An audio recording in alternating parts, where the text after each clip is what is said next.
the motion of the potion! Popfizz is a gremlin and a variant of the iconic Skylander Popfizz. According to the Skylanders wiki, Popfizz was brewing some potions and experimenting and accidentally made one that turned him red.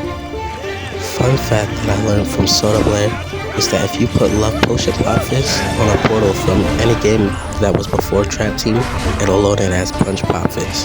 Punch Popfizz has one physical figure but two figures that allow him to be playable. And if you ask me about his design, it's kinda even for me. I like regular Popfizz's design a lot and I'm nostalgic towards it, but Punch Popfizz looks really cool. But I don't like one more than the other. But now that we cover that, I'm gonna have a good friend of mine called Highvolt Games cover his prices and where you can find him. Hey everyone, the price for Punch Popfizz varies on where you look. If you look at Mercari, it generally hangs out at about $5 to $25. Now, if you look somewhere like Amazon, it'll be more of $10 to $14. Now, the resale on eBay can sometimes go from $8 to $30-ish, but the price may vary depending on where you look. Some prices seen are as low as $3 and some as high up as $45. Now, an in-box version would most likely go for a lot more, but that would require you to buy the 3-disc starter pack. Things like shipping might also push certain items up in price. There also happens to be a European exclusive in-box Punch Popfizz. This was shocking to me when I first found out, but it's kinda hard to find listings on it, and it usually averages $50 through $70 from the small glimpses I've seen of it. But yeah, enough about all that, let's get into his gameplay. It's common knowledge by now, but Popfizz's primary is to throw potions.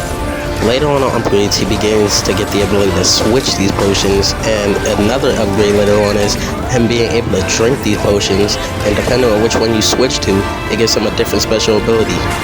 This applies for the 3DS version as well. His beast form is pretty strong, and it averages around 48 damage in Imaginators.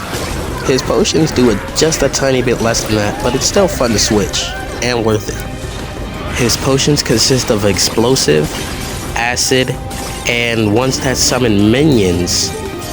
His beast form specials consist of doing a flip and a slash, just going wild and slashing, and then fire breath.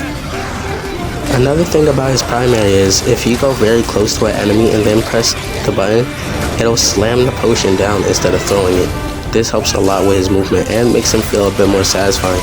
For some reason, this attack didn't make it to the 3DS games though. This is a console upgrade, but you have to be on a specific path to choose it. If you hold down the primary button, he'll throw down 3 potions at once. This made it into his regular moveset on the 3DS games, while on the console games it has to be picked by an upgrade path. Popfizz's whole gem is perfect, it fits his character a lot and it's really cool. Basically, if you repeatedly press a button depending on what console you're on, he'll slam the potion and shake it until it explodes. But yeah, that pretty much wraps all of this up. This is the end of Season 2 for somewhat, so we can finally move on to Swap Force. Also, thank you all so much for 125 subs. I can't believe I've gotten this far in just 9 months. But yeah, me and Highvolt Games cover his figures, prices, and gameplay for y'all today. So that's Popfizz. Somewhat.